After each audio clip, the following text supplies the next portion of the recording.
Happening now, a homecoming on the Hudson. Right now, the Concorde traveling up the river as it returns to the Intrepid Sea Air and Space Museum. The iconic jet will once again grace the deck of that legendary aircraft carrier. CBS News' Natalie Duddridge is one of the only local reporters traveling on the river right now, following that Concorde from a safe distance and all bundled up, and of course with full safety regalia, full safety gear on, head to toe. Hi, Natalie. Hey, Chris, I was just telling my photographer, Greg Sutphin, I'm feeling a little bit wobbly right now, maybe just the slightest bit seasick, so bear with us as we show you all around here. The Concorde, which is behind us, had caught up with us, but the barge just sped up, so it's lagged behind a little bit, but I want to show you just an incredible shot here. We just passed the Statue of Liberty. This is like a movie or a postcard, at least. It's such a majestic view. We're going to zoom back, though, to the Concorde, which flew more than twice the speed of sound. So, I mean, come on, catch up with us here. It is, after all, the fastest plane in the world. It could fly London to New York in about 3 hours, cutting the travel time in half. You know, all kinds of royalty and celebrities flew on it.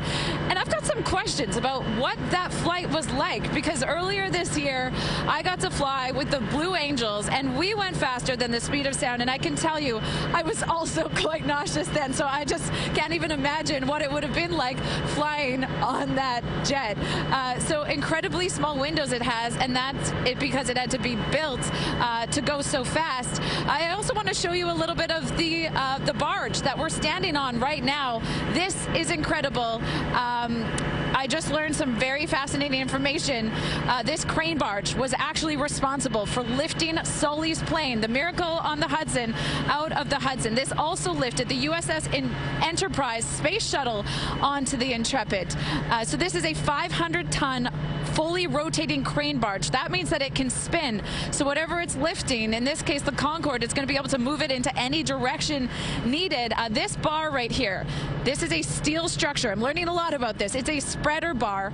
So what it does is it spreads rigging over top the Concorde, and then that gets centered over it so that they can pick it up.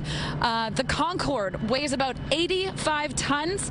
So an elephant, average elephant, weighs about 5 tons. So, Chris, that is like lifting 17 elephants at one time. So what that's going to be doing, they're going to be lifting it, placing it onto Pier 86 next to the Intrepid Museum. Once it is all rigged up, the barge, we're told, is actually going to list over. So right now, my photographer, Greg Sutphin, is looking at the boom. They have to compensate that list with the boom. So all of this, it's quite the experience. It's a huge process. There's a bunch of crew members you can see out here. This whole process takes hours. So by the time we get to the Intrepid, it's going to be about 9:30. We've been traveling for 2 hours. Hey guys, everyone's waving over there. What's up? So what they have to do is they've got to swing it over to Pier 86. So again, this whole process, it takes all the involvement of all these members out here. It's quite the process, Chris. It's spectacular, and you can actually watch on a live camera, and we have that on our website, cbsnewyork.com, so you can head there to check it all out and follow along live, Chris. It is a day-long process. Stay with me here, Natalie, because I'm going to give you a little history lesson, a little histrionics when it comes to the Concorde. Yes. My family, British roots, my grandmother, Betty Johnson, rest her soul, passed just a few years ago, a Brit, and my mother and I would travel back and forth all the time. Now, I did not have the pleasure of traveling on the Concorde, but my mother and stepfather did back in 1998. And I asked my mom a couple moments ago, I'm like, what was that experience like? And she said it was incredible. So I, of course, flew Freddie Laker back then, which is an airline which is no longer in service.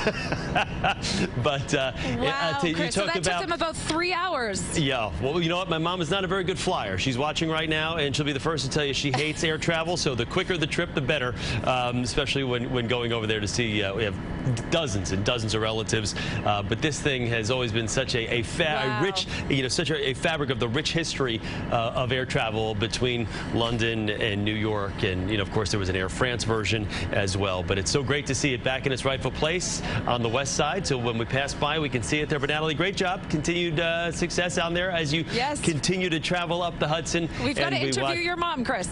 You got it. We cannot wait to see it hoisted back onto the Intrepid in just a little bit. Natalie, thanks. We'll get back to you shortly.